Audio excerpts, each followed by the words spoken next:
Pemirsa, narkoba bukan hanya merusak generasi muda, tapi juga bisa melumpuhkan institusi penjaga negara. Jika jeratnya mampu menggoda aparat berseragam wibawa, masihkah publik percaya hukum ditegakkan tanpa celah? Kita akan membahas bersama sejumlah narasumber hari ini. Ada anggota Kompolnas Yusuf Warshim dan pengamat kepolisian dari ISISS Bambang Rukminto. Selamat sore Pak Yusuf dan Pak Bambang. Selamat sore. Mas Baik, Bambang. ya. Semoga dalam kondisi sehat selalu semuanya. Saya mau ke Pak Yusuf terlebih dahulu. Pak Yusuf, ini Kapolres Bima AKBP Didik Putra Kuncoro ditetapkan sebagai tersangka dalam kasus peredaran narkoba yang seharusnya menjadi contoh bagi masyarakat. Kok bisa begini, Pak? Ya, jadi perlu diluruskan, tidak lagi Kapolres kan, sudah tidak lagi Kapolres. Mantan Kapolres. Ya, ya pertama tentu apa yang sudah dilakukan Bareskrim dan di Propam itu sudah tepat, secepatnya kalau bisa penetapan tersangka sudah tepat, dan kemudian ya tinggal proses kode etiknya di Propam. Kita mendorong agar segera disidangkan, karena ini yang perlu diungkap, apakah yang bersangkutan pada saat diberikan tugas menjabat sebagai Kapolres sudah diduga terlibat di dalam peredaran narkoba ini. Nah, tentu apabila itu dilakukan, dugaan itu pada saat menjadi Kapolres, maka ini kita berada dalam darurat kepemimpinan Polri. Kok ada lagi setingkat pimpinan Polri, Kapolres, terlibat di dalam kejahatan narkotika, yang ini seharusnya berkacamata dari peristiwa-peristiwa sebelumnya. Apabila memang benar dilakukan pada saat menjabat, seharusnya tidak ada lagi oknum-oknum yang setingkat pimpinan terlibat di dalam kejahatan narkotika. Jadi ini kalau memang benar itu dilakukan fakta-faktanya pada saat menjabat sebagai Kapolres, ya ini darurat kepemimpinan Polri. Oleh karena itu, selain proses penindakannya yang terus berjalan dan kita dorong tegas dan tuntas, ini sudah menunjukkan fakta-fakta, tapi kita tunggu bagaimana sebenarnya, apakah memang pada saat menjabat itu yang bersangkutan terlibat, diduga terlibat, maka ini memasuki darurat kepemimpinan. Oleh karena itu, ini menuntut reformasi sistem pembinaan karir. Itu yang sudah sering kita ingatkan, bahwa di dalam promosi jabatan-jabatan pimpinan seperti Kapolres ini, sistem harus bisa mendetek dan mencegah agar bisa menihilkan akan terjadinya kasus-kasus yang seperti ini. Baik. Pak Yusuf, ini memang sebesar itukah godaan yang dialami dari lingkup Polri sendiri sehingga dari Kapolres pun ini bisa terjerat juga? Ya, kalau peredaran narkotika, penyalahgunaan narkotika itu, jaringan itu pasti sasaran menggodanya ke aparat penegak hukum. Nah, itu udah pasti, itu pasti. Nah, tinggal bagaimana integritas aparat penegak hukum mau tergoda atau tidak. Jadi sekali lagi, bandar jaringan sindikat narkotika itu pasti menjadikan aparat penegak hukum itu sasaran yang paling prioritas untuk digoda. Itu teorinya begitu dan faktanya begitu, Mas. Jadi oleh karenanya, maka integritas, pembinaan integritas, ini kalau benar itu dilakukan pada saat menjadi Kapolres, ya ini fatal gitu. Seharusnya itu tidak boleh terjadi pimpinan yang itu di dalam kendali dia untuk penegakan hukum, termasuk pemberantasan kejahatan narkotika, maka itu bisa memasuki sekali lagi darurat kepemimpinan Polri. Dan ini perlu direformasi sistem pembinaan karir ini, yang ini saya kira menjadi bagian penting dalam agenda reformasi yang sedang disahkan pada saat ini. Baik. Saya mau ke Pak Bambang. Pak Bambang, ini yang seharusnya polisi mengawal dan mengawasi supaya rakyat tidak mengkonsumsi narkoba. Tapi malah polisi sendiri yang terjebak. Justru siapa yang harus melindungi masyarakat kalau polisinya saja terkena narkoba? Ya, ini kan problem yang kompleks kan terkait dengan narkoba ini. tentu peran aparat di sini sangat dominan. Makanya seperti yang disampaikan Pak Yusuf tadi, godaan dari bandar kepada aparat penegak hukum itu adalah sebuah keniscayaan gitu, pasti ada gitu loh. Makanya tergantung integritas dan sistem kontrol dan pengawasan. Kalau tadi kita membaca apa yang sedang terjadi, ada yang mengemuka bahwa ini dikonsumsi, kemudian tes rambut misalnya. Ini kan biasanya tes rambut itu kan bagi pengguna yang lama seperti itu. Makanya assessment saat assessment jabatan itu memang sangat penting gitu loh. Dan kalau selama ini pemeriksaan anggota ini seringkali diadakan secara berkala, bagi para pejabat pun juga harus dilaksanakan secara berkala juga, secara mendadak seperti itu. Di tingkat Kapolres misalnya, Polda juga harus seringkali melakukan tes urin atau tes narkoba yang lainnya seperti itu. Demikian juga di level atas, di tingkat Polda. Kalau kita melihat 3 tahun yang lalu misalnya seorang Kapolda juga menjadi bandar narkoba dengan menjual barang bukti narkoba di Sumatera Barat. Kasus mantan Kapolda Sumatera Barat, Irjen Teddy Minahasa misalnya seperti itu. Artinya ini bandar narkoba ini tidak hanya menyasar di level bawah, tapi juga menyasar struktural. Makanya kontrol dan pengawasan ini penting. Selama ini kontrol dan pengawasan itu nyaris tidak berfungsi secara maksimal karena punishment bagi mereka yang melakukan terlibat dalam jaringan narkoba ini juga tidak memberikan efek jera. Buktinya adalah kejadian seperti ini seringkali terjadi seperti itu. Berapa kali setiap tahun nyaris ada. Entah Kapolres, entah Kapolsek, Kasat Narkoba, semuanya berkelindan. Kalau terkait dengan yang di NTB ini, di Bima ini, munculnya kasus kan ketika Kasat Narkoba Polres tersebut menyampaikan testimoni yang seperti itu. Artinya ada relasi kuasa antara bawahan dan atasan. Dalam hal ini peluang atasan melakukan penyalahgunaan wewenang ini sangat besar. Kalau kemudian di level bawah dipaksa, otomatis mereka mau tidak mau ya, karena resiko jabatan, resiko yang lain-lainnya seperti itu. Makanya harus ada mekanisme perlindungan whistleblower di internal.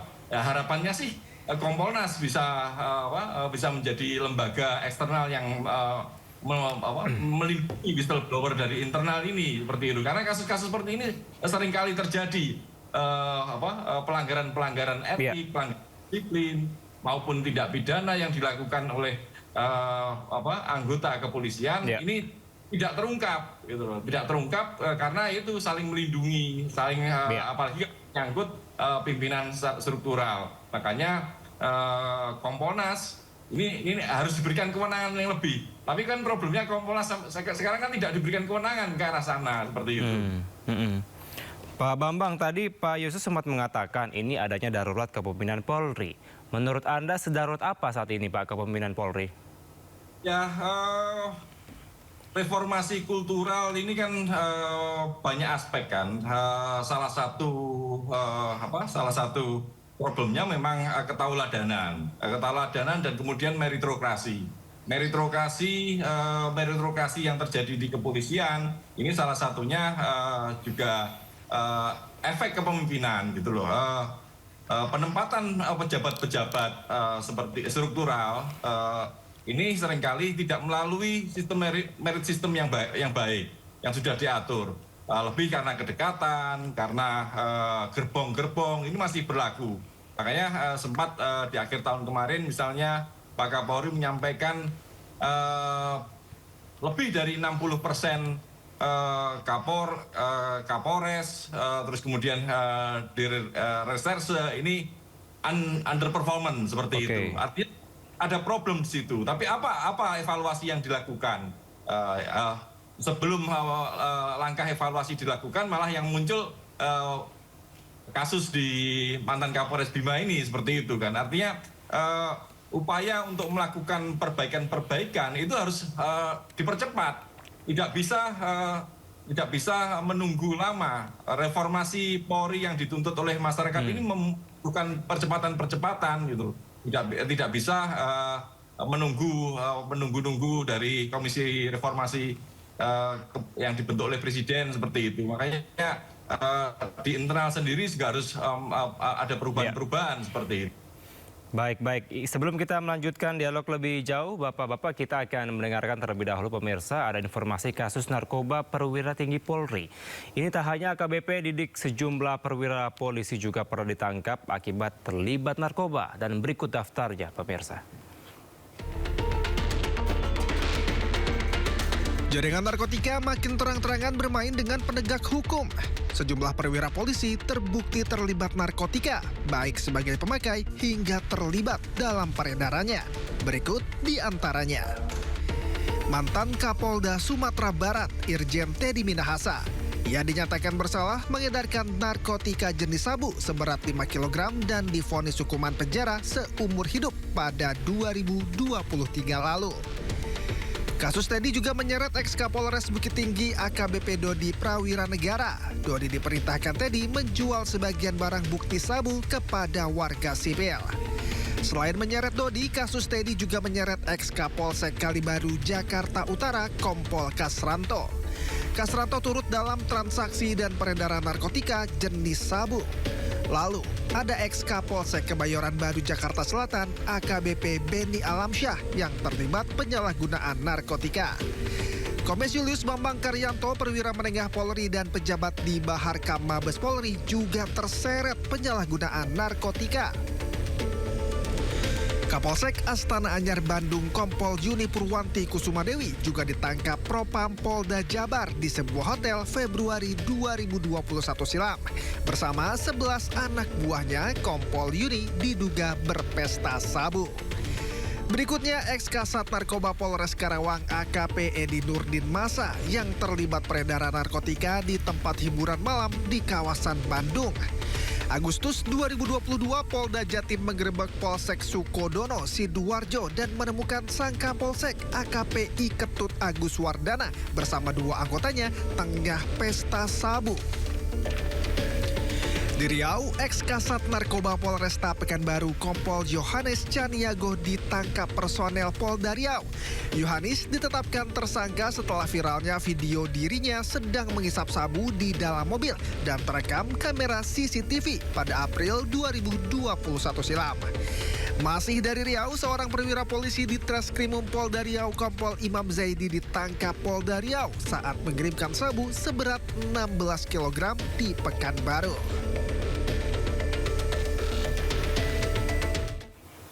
Ya, saya mau lanjut ke Pak Yusuf. Pak Yusuf, ini bukanlah pertama kali ini perwira Polri ini terjerat dalam kasus narkoba. Sudah banyak sekali yang seperti disampaikan di paket sebelumnya.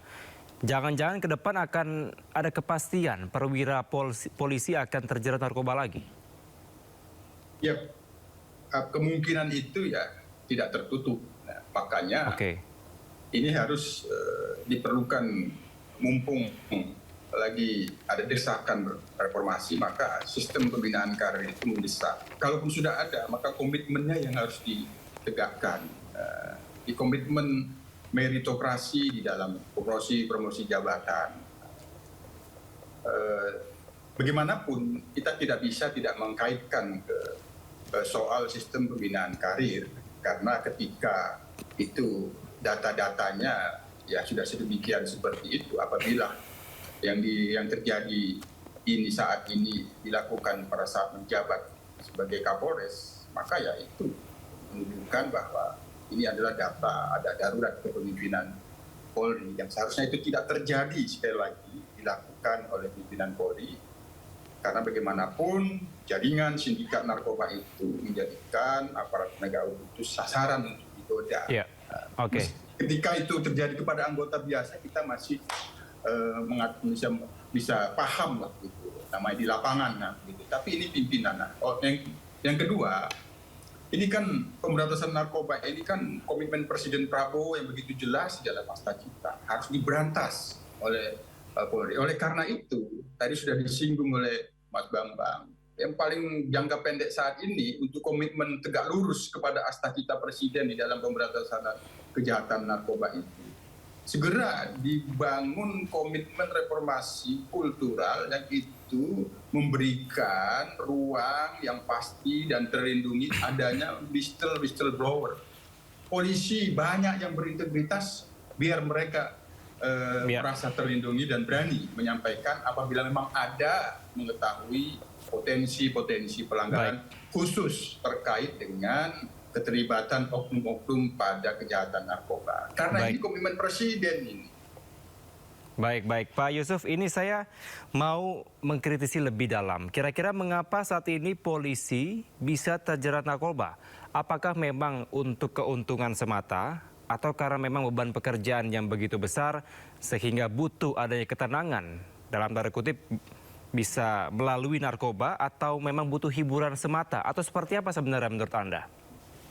Ya, secara umum terkait dengan keterlibatan oknum kepolisian di dalam kejahatan itu, salah satunya faktor lingkungan. Semakin dekat dengan kejahatan itu turut mempengaruhi.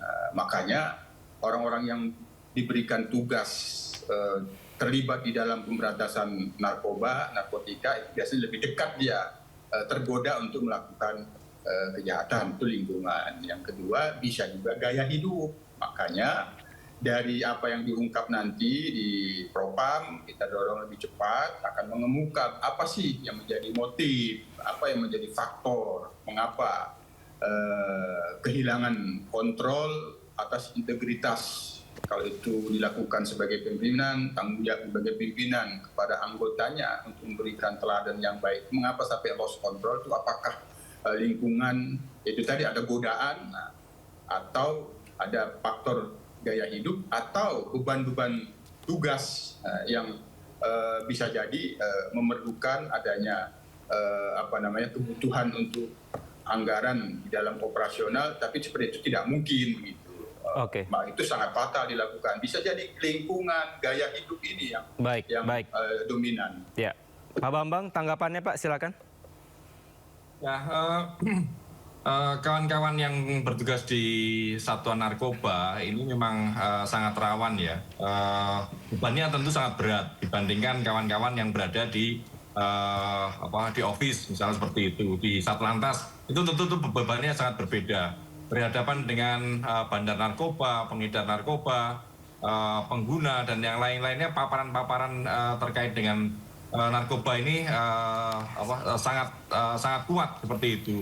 Lagi-lagi ini kan terkait dengan integritas.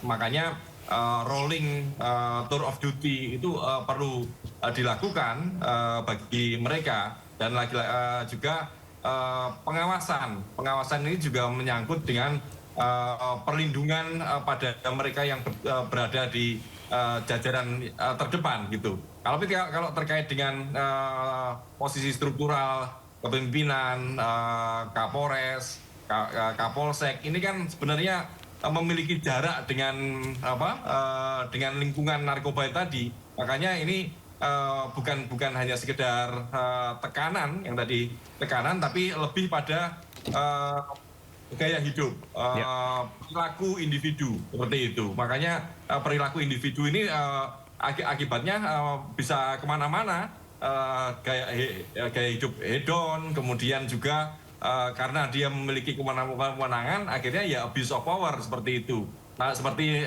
yang terkait dengan Teddy Minahasa, kemudian di Bima ini gitu, menggunakan kewenangannya untuk menekan atau mempengaruhi anak buahnya untuk terlibat dalam narkoba untuk memenuhi kebutuhan individu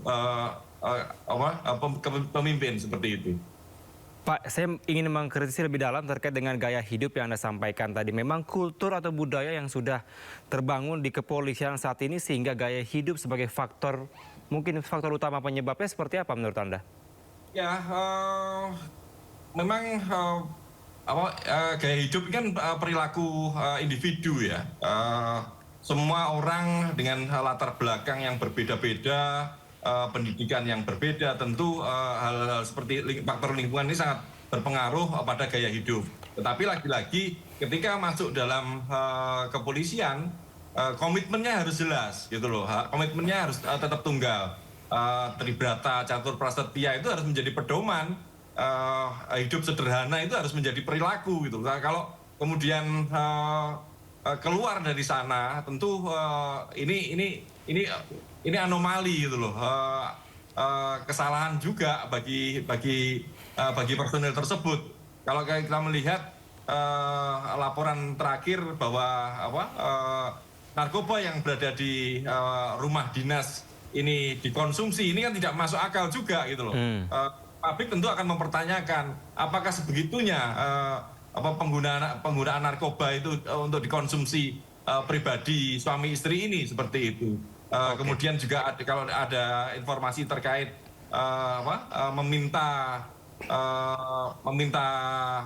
duit atau meminta materi dari bandar, hal-hal seperti inilah yang sebenarnya jauh dari semangat Tribrata dan catur prasetya. Baik, itu. baik. Pak Bambang, mungkin singkat saja karena waktu kita terbatas. Tadi Anda sempat juga mengatakan bahwa ini peran dari Kompolnas tidak diberikan kewenangan lebih. Kira-kira kewenangan yang mana yang tidak bisa dilakukan Kompolnas saat ini?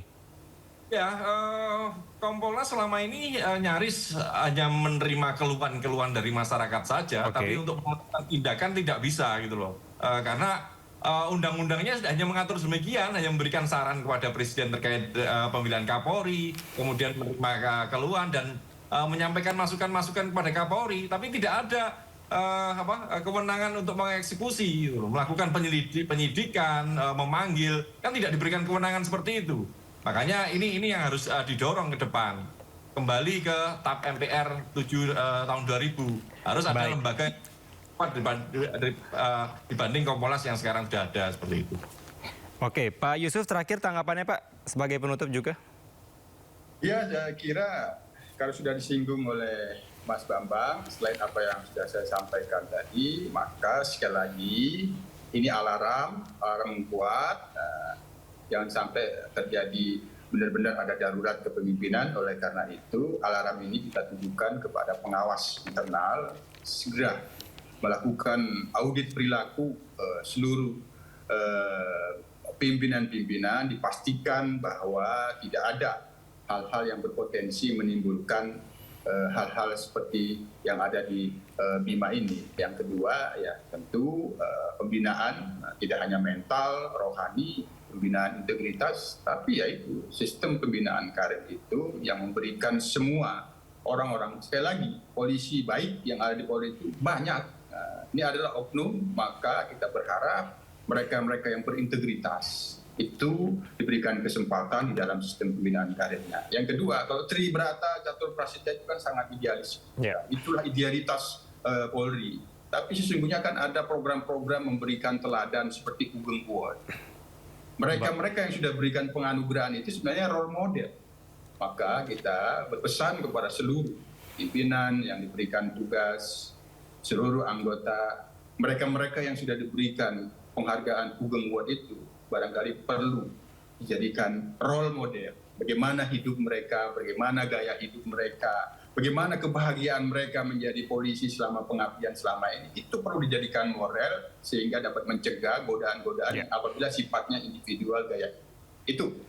Baik, kita nantikan perkembangan selanjutnya, terutama tadi sempat dibahas mengenai darurat kepemimpinan Polri. Semoga ada reformasi yang sesegera mungkin bisa dilakukan dari pihak kepolisian. Terima kasih Pak Yusuf Warsim dari Kompolnas dan Bambang Rukminto dari Pengamat Kepolisian atau ISISS telah bergabung bersama kami di Sidro Sore. Salam sehat selalu, Bapak-Bapak.